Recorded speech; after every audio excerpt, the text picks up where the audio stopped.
শুনছিলাম মুখ্যমন্ত্রীর ভাষণ, তিনি প্রথম শুরু করলেন, আমি ধনবান চাই না, আমি বিবেকবান চাই।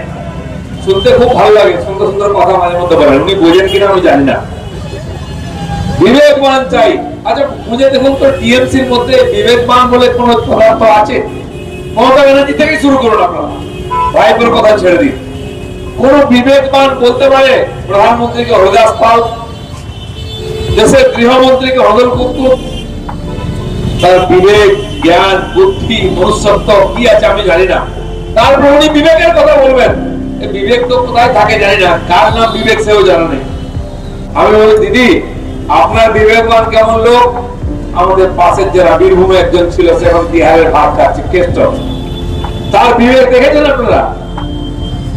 যত চাল কল, যত পেট্রোল পাম্প, যত বাগান বাড়ি,